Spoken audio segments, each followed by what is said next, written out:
welcome back to Unauthorized Opinions. We have the most American guest of all time for July 4th, which are celebrating. We are celebrating up here in Canada. John Doyle, how are you? Doing well, yeah. Glad to be here for America's birthday, and maybe a year from now, you guys can even join us fully. Maybe you'll be a part of the union. Who knows? You know, I had an argument with my friends about that, and they said it would never happen. I tried to ask for a reason how it would be stopped if literally just the U.S. military walked across the border. The resistance levels, I think, were shown during the COVID eras of the 95 percentile of people that got the chocolate milk injection. I don't know what words we can say anymore, but my point is that it's not happening. There's not going to be a resistance if something like that happened. I'm in a lot of pain. I somehow sprained my foot in the middle of my sleep. I'm not sure how. I woke up not being able to walk on my left foot. Maybe it's early onset diabetes. Maybe it's a spasm, my medical friend says. So I'm glad that you could take away a little bit of the pain with patriotism for the day. The first thing I wanted to ask you about, John, is they had the recent primary for the New York Democrats the other day. And we saw it come down to, just one of the most wonderful politicians ever, Chris Cuomo, leading in all the polls Yeah, versus the eventual winner. Well, I don't want to get to the winners too quickly without mentioning the guy who staged a protest outside of an immigration court. I forget his name. He was the state comptroller, and he linked arms with an illegal immigrant who was getting deported, allegedly, and screamed at federal agents. He came in third, but the winner was Madani, Moram. I should know this. It's not out of hate. It's out of love that I don't remember. I love him so much that I don't care to remember his name specifically because he's Muslim. That's how much I love him. My question to you would be, how does this happen? I mean, this guy's belief system and platform contradict itself in every direction. He's a Muslim guy. He loves transgender people. He wants safety. He's anti-cop. He's for the global intifada. He loves Jewish New Yorkers. What does this say about the city, do you think? yeah. I mean, that's what you get in diverse electoral pools, I guess. I mean, I think I saw something that was like New York City is only 40% like not, or excuse me, it's 40% foreign born. And so like fully 40% at least of the population are not like true New Yorkers, much less Americans, I guess, because I know that New York's always been a little bit diverse in some sense. But yeah, all you really have to do is just promise free stuff. These people don't think about the logistics of that. They don't think about the mechanics of that or how that could be implemented. If they don't have free stuff and stuff is expensive, food, housing, what have you, they think it's literally just a matter of like that being given to them. And they won't listen to intelligent reasons as to why that can't happen. They will just, be very suspicious of the motives of the people who say that they can't have, free stuff. They'll be like, well, what do you mean we can't have free stuff? Of course we can. You must be like some evil billionaire. So yeah, I'm a little disheartened by it. I mean, I would like New York to not be that way. It's certainly an acceleration of, I guess, their decline as a great American city, maybe the greatest American city. And this is just kind of like what we're going to see more of. We didn't really necessarily have to be threatened by like Jasmine Crockett types because they're not particularly intelligent.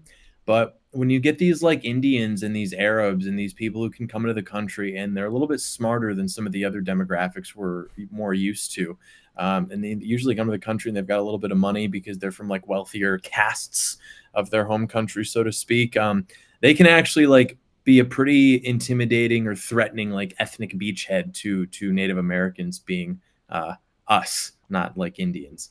So yeah, I'm disheartened by it. I hope he loses. I hope Patriot Adams maintains a hold on his office so that he can keep being corrupt in his own way. But yeah, I don't want like a signal to go out to Democrats that like this is a new model for them, because it's a model that can actually work. I think is you get some smooth talking Indian, and he sort of sells himself to the, I guess, body or what have you. And yeah, I mean, we saw it with Vivek Ramaswamy on the Republican side. We're seeing it with this guy now.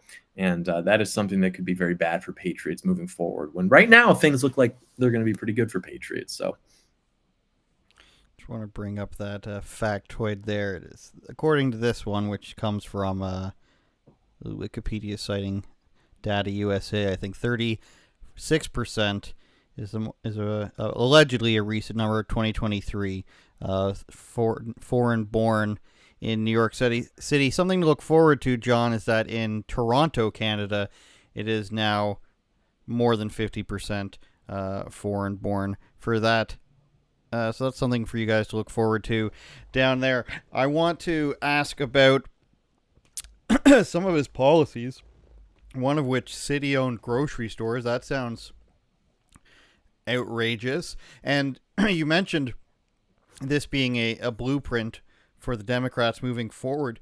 Do you think that can work on any scale other than Democrat primaries to get that person to the top, and then by process of elimination they have a shot?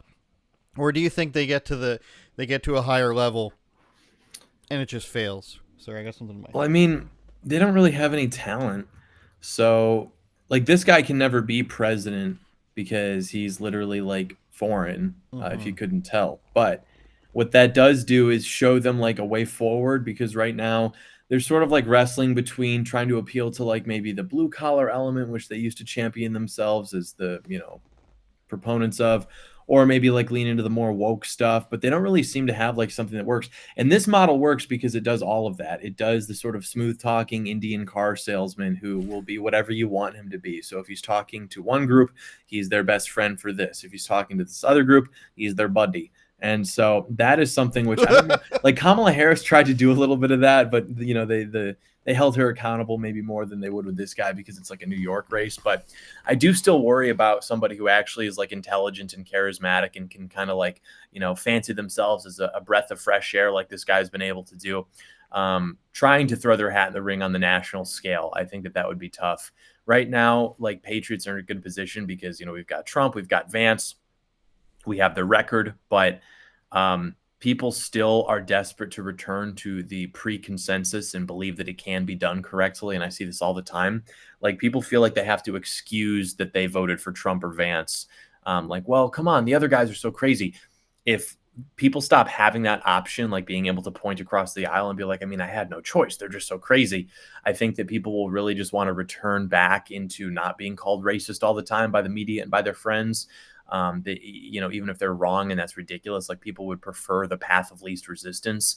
And so, yeah, if they can be granted an off ramp because you've got some like smooth talking, like, olive skinned, like, or maybe not olive, maybe beige. Yeah, some smooth talking beige guy who's going to sell them on like wholesome Chungus DSA type stuff. That could be bad. Yeah, and I wanted to mention Eric Adams there. You brought him up running as an independent in November, which is crazy, of course, that even in New York he cannot be a liberal anymore. And what I get from the inside, and yes, I do have insiders, John Doyle, in New York City. Don't you worry about that. But they're saying he's still, he's full of it. He does not like to mention illegal immigration as much as he should.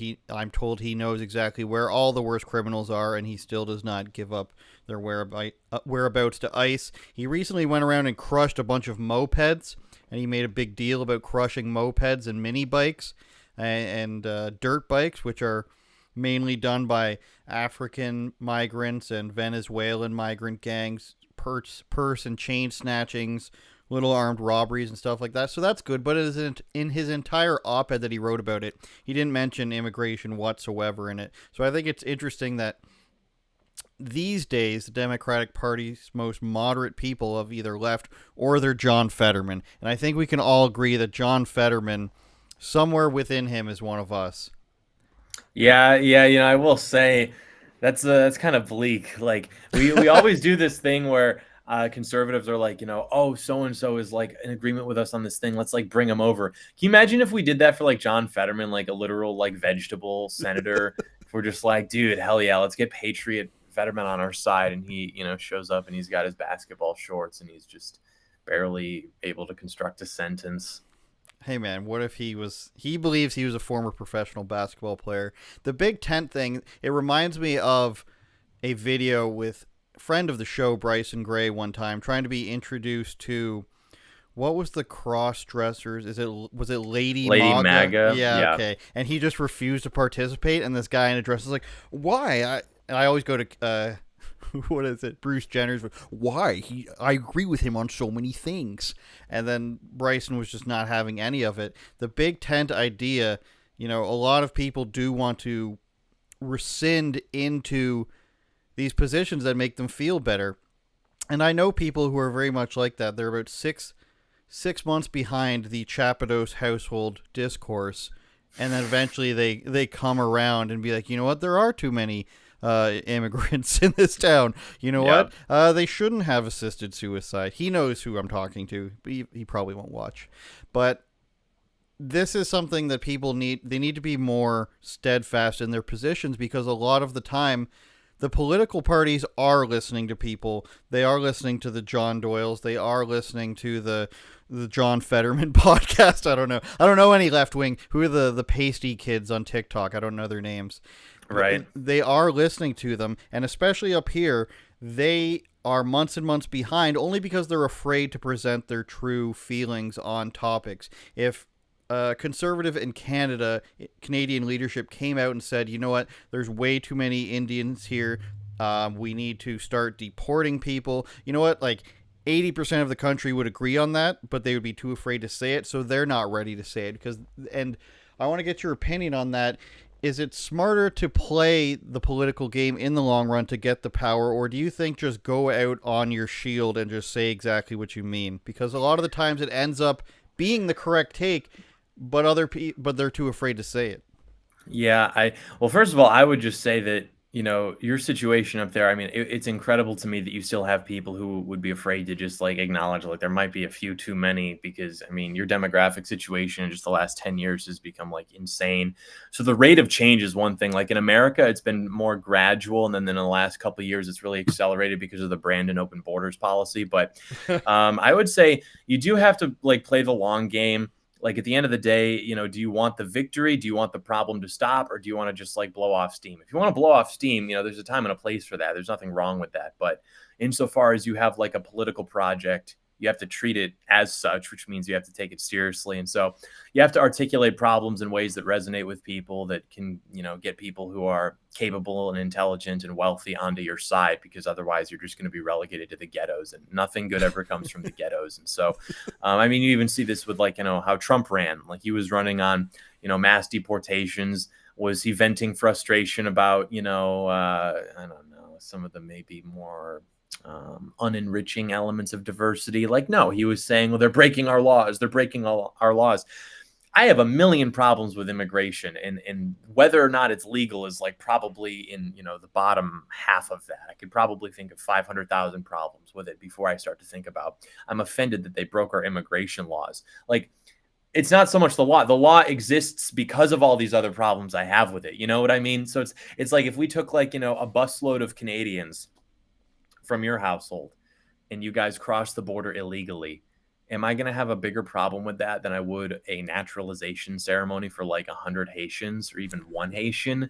Like, if I'm honest, like, no, probably not. Like, I'd probably take the Canadians over the Haitians every day of the week. So, yeah, you do have to be prudent and intelligent and strategic about how you present stuff. Because I mean, that's the only way. That's how the game is played. Like, you don't want to reinvent the wheel and think that you're gonna like, I was gonna just be as edgy as possible, and then all of a sudden everyone's gonna be like, oh, let's get this guy into power. Like, people generally are averse to that kind of stuff. They want to just kind of like have what they already believe repeated back to them, and so you have to take what you believe, which is crazy and radical, and figure out a way to deliver it in a way that does not really trip any alarms. You're a learned person of historical facts. Is it 19? It's in the 60s when Who's-Its reformed the immigration to be less European and more from other countries. In Canada, it was Trudeau's father. Why do you think that this plan was enacted? Is it as simple as it seems? Bring the common theory that goes around is bring in left wing voters, low wage workers who are thankful that their overlords brought them in to a different caste system. It's just with one with nicer infrastructure. Do you think that that was done purposely to try and destabilize nations over a long period of time, or do you think that even back then, or I should say back then because it doesn't seem like it's real now, it was a real like let's give everybody a fair shot sort of deal? Yeah, I mean, a lot of these people are like true believers, and it does sort of like carry with the mentality of the boomer generation, which largely just wanted to like party like it's 1999 and just piss away everything and then, leave their future generations to just figure it out.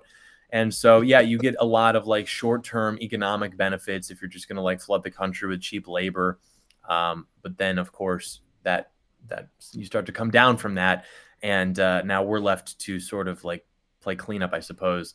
I also think that there were obviously political goals with that. There was somebody, I don't know who this was, it was somebody who's like smart and who would be an authority on this. A big player at the time described like Hart Celler as the Kennedy family's greatest gift to the Democrat Party because it was, I mean, It was his the Kennedys, brainchild. right? And then he was assassinated, and then Johnson ended up signing it into law. But I mean, Kennedy, of course, literally wrote A Nation of Immigrants. Like that was his brainchild, that legislation. So I think it was ultimately like a political move. It's empowered the Democrats to become as radical as they wish they could have been in the 60s, but they couldn't because they still had to appeal to the sensibilities of a predominantly white Christian America. And if you just simply import tens of millions of people who are willing to put aside maybe their religious conviction, if it means getting free stuff, being hostile to, the WASP founding stock, then like they're obviously willing to do that, which is why Democrats haven't won a majority of the white vote since 1965. 1964. Every other election by majority, they've gone for the Republican ticket. And that's because while they won't admit it, patriots kind of realize like somebody's looking out for our interests maybe more than the other people are. And likewise, I mean, Democrats have always won a majority of every minority. And no minority group is ever going to go by majority for Republicans. I mean, Hispanics recently have made inroads. I acknowledge that, but they're never going to be, true red-blooded GOP patriots like you would find in the heart of the country. You mentioned the the boomer question. And I talked about this with friend of the show, Gabe Victal, who, by the way, is using. I would assume this wouldn't have happened under your watch. He's using Boston Cream hair conditioner. That's his neck of the woods, man. That's his stomping grounds, New England. I guess you could say that the conditioner can relate to the. You don't have to use a conditioner related to the region in which you are from. I don't think. Okay. Or would you be wearing like the salsa infused hair gel or something? Anyways, Gabe brought up when he is going out and diddling with the diddler, Bo Diddle, that the protests are very much boomer-esque now, filled with the boomers. I've noticed this watching videos. I've noticed this in IRL, that the people making the most liberal arguments tend to be or are very much included in the boomer sphere now, getting it from the Facebooks, getting it from the PBSs, and up here the CBCs. Why is this? Why is it that we've gone from the 17-year-old screeching in all black in a mask, which is still kind of there, but there's been a large shift in the last 10 years to the boomer coming out against Elon, to the boomer at a anti-ICE protest, to a Free Palestine event? Why are we seeing that shift in your eyes? I just think that they are terribly afraid to die. I think that they have a great anxiety about death. I think that they've felt like they're the main characters of the entire universe, That's and true. all like media and history exists to reflect that back to them. I think they have a tremendous anxiety about their imminent departure from Earth, and so I think a lot of that is just the same way that like anybody wants to like relive what was special to them growing up. The boomer generation were the ones out there like doing the communist anti-war protests, which were organized by communists, and because they wanted to empower communist countries, and so they had the message of that just be, oh, we're just like freaking anti-war or whatever. So that like was the boomer generation. Like they are like those people. And so I think that if they see an opportunity to like relive that and LARP and pretend that they're still like the revolutionaries, even though all the power in society was like on their side, even in the 1960s, I think that's like what they're wanting to do, and pretend that, you get to play the role of the hero. Maybe they have kids, maybe they don't. Maybe they were always childless. I think what it comes down to is just like this fear of no longer being the main characters in society, and so they're trying to like assert themselves the only way they know how, like going into the streets and screeching like it's still like Kent State or something. So, but yeah, it's really pathetic. I've been to a lot of those things in the past few years, and they don't even have like the blue-haired feminists anymore. Like it's all people who look like they would be sending you Christmas cards or postcards or something from a trip to I don't know, Yosemite or something. People are just like old, dude. It's weird. You gotta have a good national park card like that. A boomer said to me the other day, and he was watching some, I won't say whom, but a YouTube video of some like 19-year-old content creator, and he didn't like it. It was a guy, I won't say what it is, it'll make it too specific, but he said that you're this next generation, referring to me. This generation has no new ideas. And I was like, you're skipping over like 3 generations to get to this guy, but it's all lumped in together. The Gen Z that doesn't want to work, let's say, Right. and the millennial who thinks everybody should have a trophy, and the Gen Alpha who just wants to troll everybody. That is all one thing, and they're all not doing it right. Meanwhile, I remember a time when I was a kid, my dad was able to pay our mortgage between jobs on a pizza delivery salary. So it's a vastly different world, and I find myself questioning how one can continuously be not or be unaware of the fact that many of these policies were enacted under their watch in their heyday. I mean, my father's in his 60s.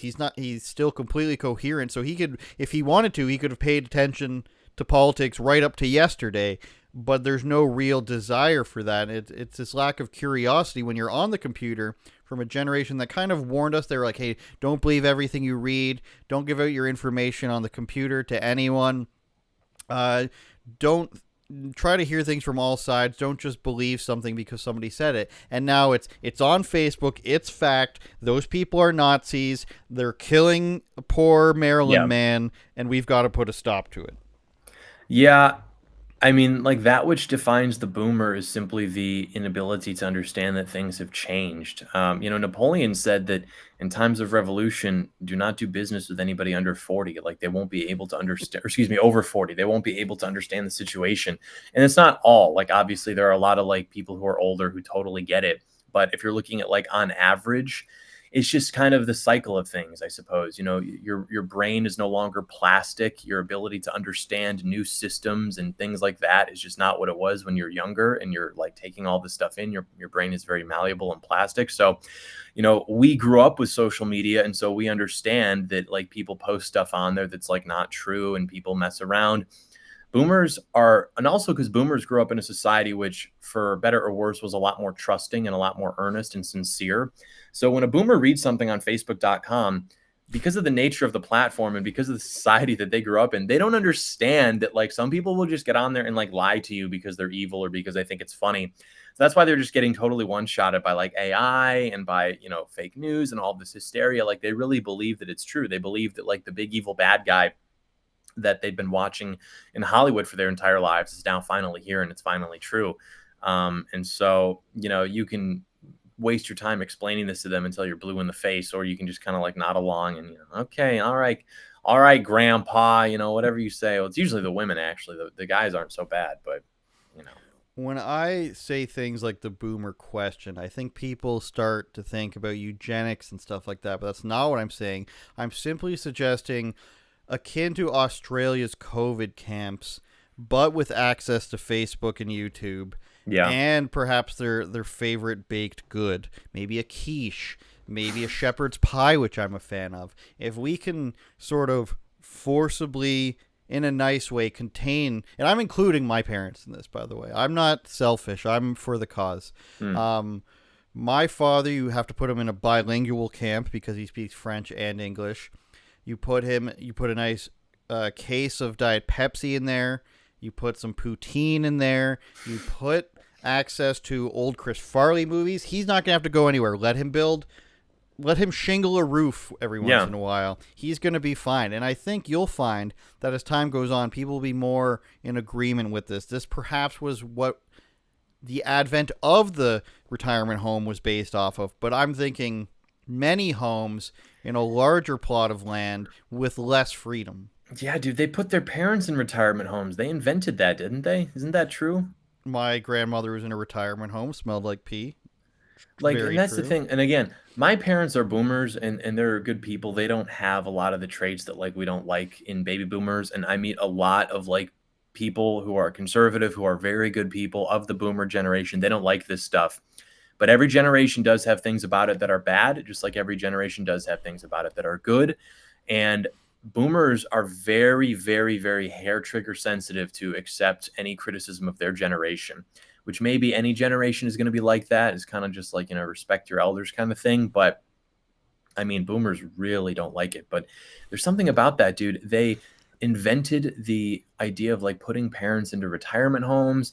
For some reason, like boomer kids all have like huge issues with their parents, which maybe is because of the way that they were raised, or maybe that's just like general like young people being very low quality, which I'm totally like entertaining that possibility. I think that like my generation is objectively, in terms of like quality of person, the lowest it's ever been. Which, there are things about like, again, boomers are objectively like more intelligent. They're just better quality people, even if they have overseen all of these destructions in society. So like if instead of boomers, you had like just bait and switch teleport my generation into like the boomers, like right now, it would be horrible. I'm not saying it would be better if, we were all of a sudden like in charge of America between World War II and now. Like, I'm not saying that. I'm just saying they were there, they were in that position, and for some reason, they really seemed to fumble. I don't know exactly why, but that is nonetheless the case. And I don't know if anyone could have done a better job. Maybe it was just like their environment, the circumstances in which they were raised. But that's what makes boomers boomers. And so we do have to kind of talk about it, the boomer It's question, if you will. Yeah, and you're talking like a guy whose parents watch his content. I know my dad watches the show, so Dad, you will be in the camp, but it's not because of anything you've done. You're Yeah. wonderful, and I get along with my dad very well. And he's always been there for me. This guy, but he's got to go to the camp. Still, it's a French Canadian camp. We've got to put it in there. Let's talk about what just happened in relation to trusting plans and whatnot. Many people that I know disregarded the plan, and every time the plan happens, it always comes back to be the correct move, whether you're completely in favor of it or not. The move being made in the moment, and I'm talking about, of course, Iran, Israel, and the bombs. And then everybody said big war coming up. I can name names of the right wingers if John Doyle wants me to. I won't by default. But tell me what happens here when we are reaching so many victories in terms of legislation, the border, the deportations. I think the economy, you don't hear anybody say anything about tariffs anymore unless you're shopping on eBay. Yeah. Got to get those Japanese video games in your hands faster. Those are the tariffs. We all have the real problem with the Japanese imports, by the way. What happened there? Is it a case of, we've got to find something to complain about? I think we've talked about this before, but we are seeing more people who you would never ever think would criticize Trump to the degree that they have now. Being he's starting this war, it's going to happen. He's controlled by Netanyahu. Yeah, see, this is the problem with democracy. Everyone has an opinion on things, and they think that because their opinion is on like a news topic or on like a geopolitical matter, that the substance of the opinion is actually like more sophisticated or worth more than an opinion you would have on like, Kim Kardashian's ass or something. But in terms of like their brain and how it's working and understanding the information, it's not dissimilar at all. Some people just it's the same thing where people want to engage in conversations about drama and money and flaunting and peacocking and sex and whatever. That's like what makes up the normie mind. And sometimes people have that, but then they like it in a political flavor as opposed to a more explicitly like TMZ flavor. But fundamentally, that's what's happening. They like the drama of it. They like the spectacle, World War III. It's all theater for them. Granted, I mean, we have a lot of theater kids who are occupying the government, but all of which is to say, If only somebody would make a video about that. yeah, when you're telling them that World War III isn't happening, they're not hearing that like, okay, I think World War III is happening, and Andrew says it's not, and we'll probably spar this out and figure out who among us is closer to the truth. They're hearing that as like if I said like, hey, I really like Stone Temple Pilots, and you're like, fuck them, I like Alice in Chains. I'm like, fuck, like it becomes so tribal so quickly because these people are retarded. So I logged off. I'm in the middle of a few different projects actually right now offline. One of which being I'm moving back north, bud. Oh, back to Canada. Yeah. So I'm like packing boxes and coordinating that, and then I've got these retards on my timeline. You know, is Doyle gonna admit he's wrong? Is he logging off forever? And I'm like, look, dude, I don't have time to come like assure you that we're not gonna get glassed. So give me a few days, and then when it's time for my victory lap, I'll come and take it, which is exactly what I did. No one's even talking about it anymore because they just were panicking. That's why we call them panicins. And nothing happened. And so I came back, did our victory. It was the same thing that happened in 2020 with Soleimani, literally to a T. The same thing. They pretend like we don't have Trump's negotiation strategy down to a model. He just likes to say insane things, get people to come to the deal table with him. It is what it is. And for the record, I don't have an issue with people like criticizing Trump or criticizing his policies. Like that is entirely your prerogative, but you have to do it intelligently. Like if you don't do it intelligently, then yeah, we're going to call you a panicking and make fun of you for being like a hysterical retard because that's what you are. But if you're doing it intelligently, then like, hey, that's totally fine. What I hate is people who are acting like retards, demanding that we treat them with respect. Like you're like just not worthy of that. I don't respect you any more than I would respect like I don't know a pigeon or maybe a different species of ant. Like that is what you are. Like that you are that. So.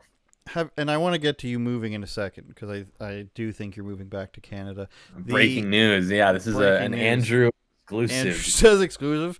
Why is that then? Well, you know, there are some projects that I have had the opportunity to hitch my wagon to, and so I will be doing that. Basically something irrespective of like the content arc has been offered to me, but I can't abandon the content arc, and so I have to make content while still doing this other thing. And so I have to make a lot of very rapid and important moves in the next few weeks here. And then eventually it'll all be explained to the wonderful audience. I'm going to make assumptions while we're on the air. And then if you don't tell me afterwards, I will cry a little bit. I think it's going to be some sort of involvement with a campaign. That's just my first instinct because the John Doyle... he doesn't want to get into a spot yet where he's in politics, but the John Doyle that I know and I watch Sleep at Night will either be involved adjacent to that or a larger company will be facilitating some sort of doings and transpirings. But I think it'll involve a parent organization of some degree. Now, I forget what I was going to ask now about something else. What were we talking about before that? Oh, about calling people retards. That's what it was. Have you debated in your mind or amongst a crew of your production or whomever goes out there with you, and I think Alex Stein is doing this now more so, taking the approach of when somebody comes up to a table. I watch these Charlie Kirk videos, and sometimes I'm like, why doesn't he just say you're too dumb to debate? I think that, and all jokes aside, I think that has an effect on people where they say, how come somebody won't even debate with me? Now you can say, what if a left-wing person did that? Well, I'm open to the idea that a lot of people are wrong when other people are right. A lot of people who show up with blue hair and, backpacks on the front, they're wrong. So have you ever thought about just being a lot more, I won't say cruel or vitriolic, but a lot more blunt with some people who present moronic ideas? I've wondered if that can be effective, and I think Alex Stein has been effective lately by towing that line. Yeah, I mean, to be honest with you, that comes very unnaturally to me. I'm not I don't like being mean to people because I believe that if I didn't believe that these people were legitimately retarded, then I could be mean to them because I think that they're Mm, like normal people and they just have evil ideas. Like when I look at people like that, I'm completely content with my mental model for them, which is that they are maybe like whether they are even ensouled is up for debate in my opinion. Like these people are clearly operating on lower levels of like consciousness than the rest of us. So I can't be mean to them it's because like fair. and it is kind of like scary because it's like, okay, if these people are truly less intelligent and they can't help it, like now what do we do? And it's like, I don't know, we probably just disenfranchise them as quickly as possible or something. So I don't like being mean to people, but I also, you may notice I don't do like public debates anymore unless I'm paid, because it's just debasing to like get up there and pretend that like we're actually going to have a good faith conversation. Nobody has good faith conversations. Everybody's trying to get their like viral little moment or whatever. So it's like, if I'm going to engage in something like that, uh, I can't do it for sport anymore. It's just too debasing. So I have to be paid, or I'll do it maybe like off camera if it's with people who are like legitimately, interested in like a good faith conversation. But those people are almost always already like 90% on the issues and like already on our side. So When did you make that decision? Was that before the historically black colleges or after? that was probably the last, that probably did it for me. I realized I was Mm, like, it's impossible, dude. hmm. I wanted to ask you about this newer phenomenon, and it relates to the Trump Iran stuff, where I've noticed a lot of the onlines have shifted towards mm, a lot of apologists. What's the plural of a person who's an apologist? A lot of apologist nature towards Islam, and I see it as a reactionary to being anti-Israel, which is fine. You can be against what Israel does or the history of it or how they act in war. You can be against all that if you want, but to then parlay that into Islam's awesome, you guys, and let's Yeah. not talk about anything they ever do. I see a lot of that, especially with the people who were the wishy-washy, the first people to abandon Trump. They went over to being hardcore, dogmatically fighting against Israel, and now it's sort of being like, hey guys, the Islamic countries are actually good, and they're kind of romanticizing Islam a little bit. Are you seeing that, and Yeah. why do you think that is? They're just retarded, dude. Like, I'm sorry. That's like, Every chapter on the it's video is going to so be like, boring. It's just boring. Like once you see it and spot it and understand what they're doing, it's like boring, dude, because anything that happens, no matter how good, it can be like a little bit good, it can be really good. What they want to do is have the reciprocal opinion. Like I think of it like in geometry, how you have like a line and you have an angle and you've got your obtuse angle and your acute angle. That's what they want to do. They want to always, like, whatever that measurement is, they yeah, want whatever's left over to push it as far as possible. So if Trump comes out and says, like, I'm deporting every like illegal alien, that's objectively what we've wanted forever. I mean, you would get fired for saying that up until the Trump election, literally, and even maybe a little bit after. I mean, you had guys getting fired from very prestigious at the time publications for expressing immigration skepticism, let alone like, let's deport all of them. And then they would say, well, why is he really doing that? He's doing that because immigrants are less sympathetic to Zionism and he's controlled by, and it's just like they cannot ever accept a win. And the reason for that is because they always have to be the outsiders. They have to be edgy. There's a saying that goes around these parts, because some people like to fancy themselves as dissident right. And people will hmm, say, well, you can either be dissident or you can be right. And what that's saying is you either have to get like you can have a commitment to always being contrarian, always being the outsider, always being the dissident, because that's fun. That's kind of like romantic. It's like, ooh, I'm the bad boy. Or you can have a commitment to being right. And sometimes that makes you a dissident. I mean, obviously, the political climate being what it is, I imagine that's quite common in our circles. But at the end of the day, you're not going to like snatch defeat from the jaws of victory because of your commitment to being edgy. And as a result, a lot of guys who are in these circles, who are more intelligent and who have a commitment to the truth, end up being right about how the world works very often. And guys who are just committed to being, contrarian or edgy, they have no like coherent model for the world. They'll take so, any position they have to, and they always end up with egg on their face because they are not trying to be truthful or seek truth. They're just trying to like be edgy and get attention from brown people on the internet. And so that's fine. Like, we all have 24 hours and we get to choose what we do with it. But yeah, it's just like completely insane, dude.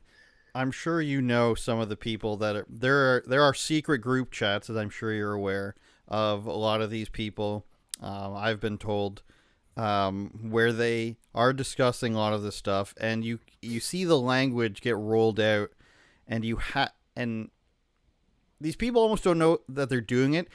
Particularly the ones that I know, I'll just speak on them.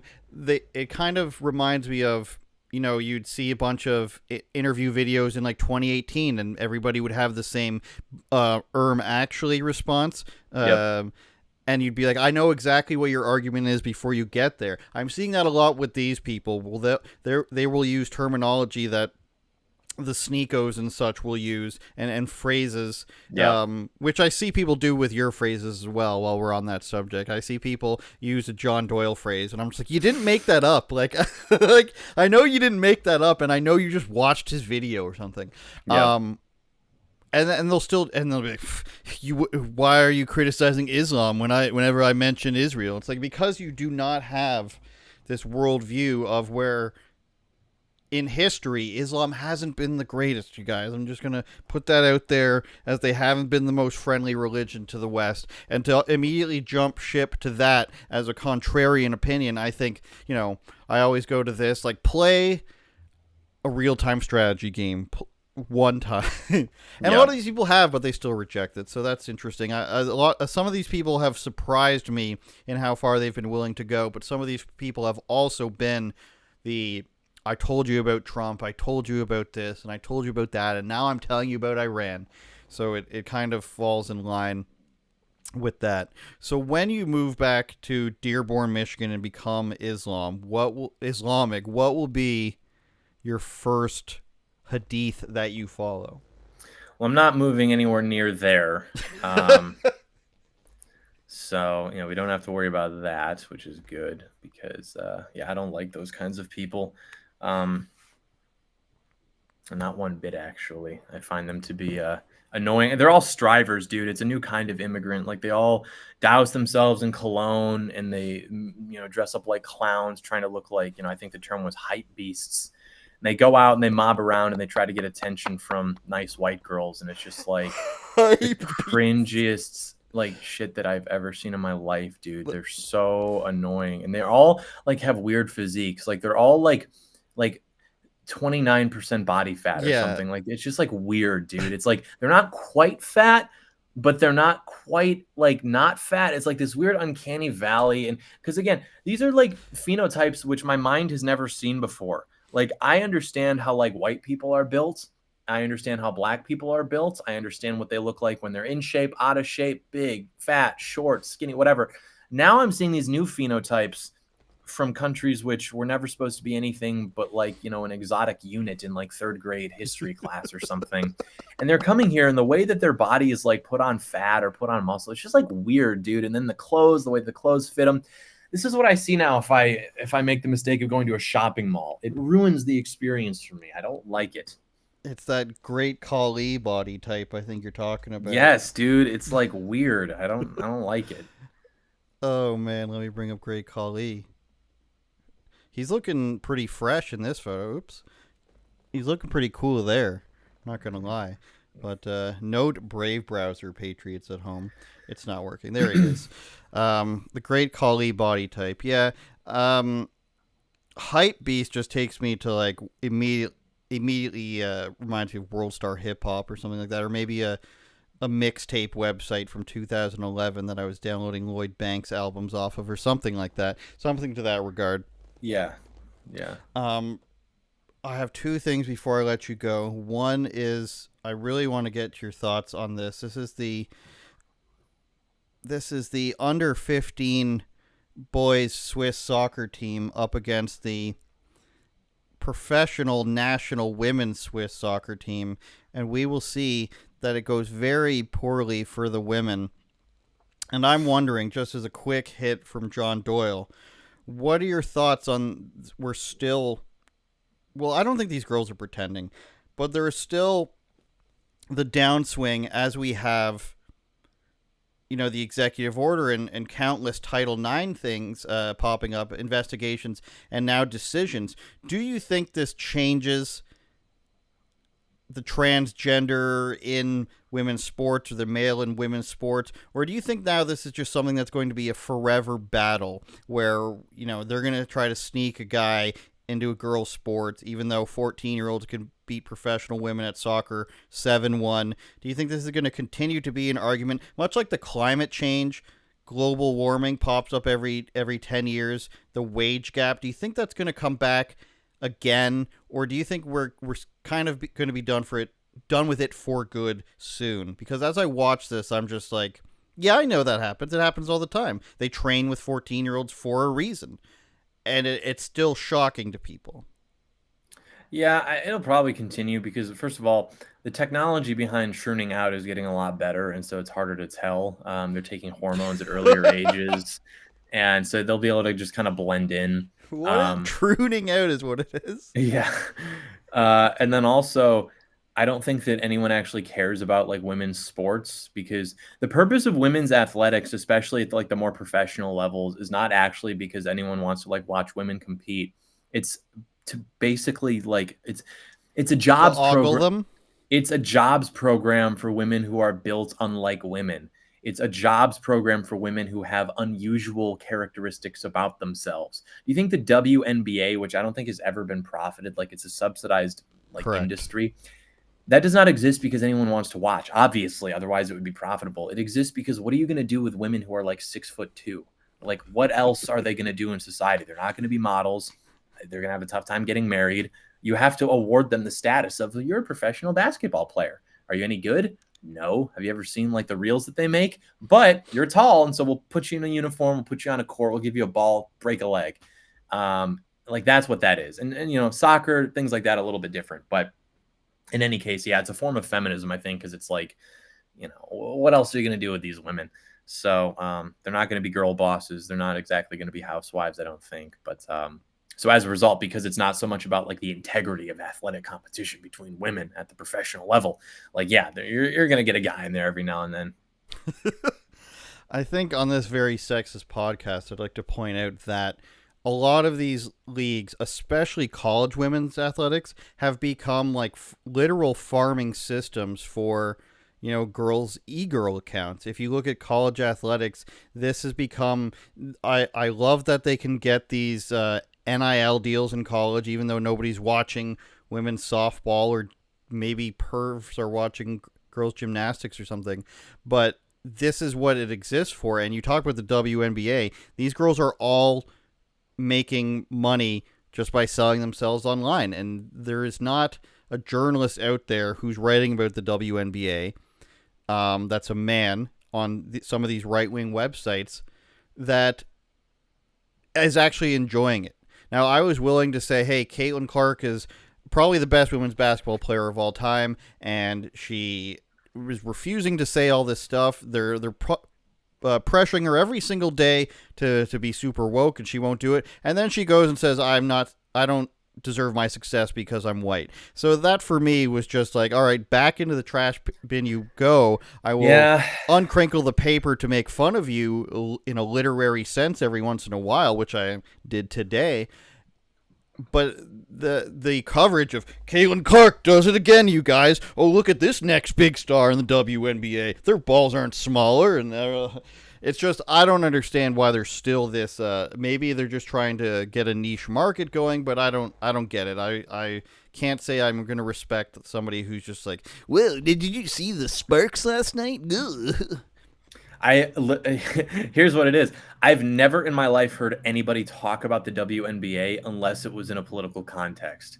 Like, no, I've never heard anybody mention it ever, except if it's like talking about like equality and they're underpaid or whatever, and like making it into a political issue.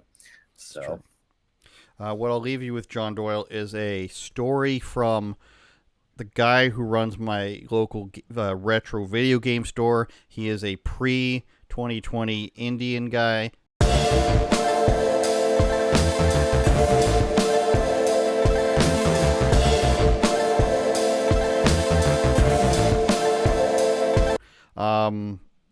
I thought this was funnier than your reaction is showing, so I'm gonna have to retool that. I'm gonna have to retool that story. Maybe it comes off as a little hateful, but this was an Indian guy telling me the plane smelled too much, John Doyle.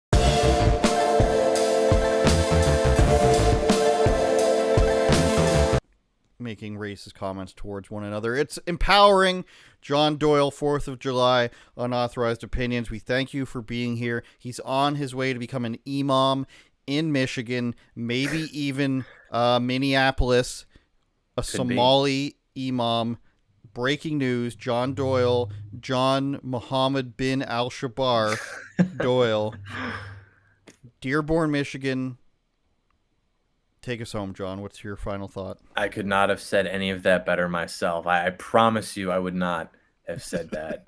Are people actually going to believe that you're actually going to do something like that? I don't think so. Maybe. All right. Heck off, Hoser, reporting live. Thanks again, John. Yeah.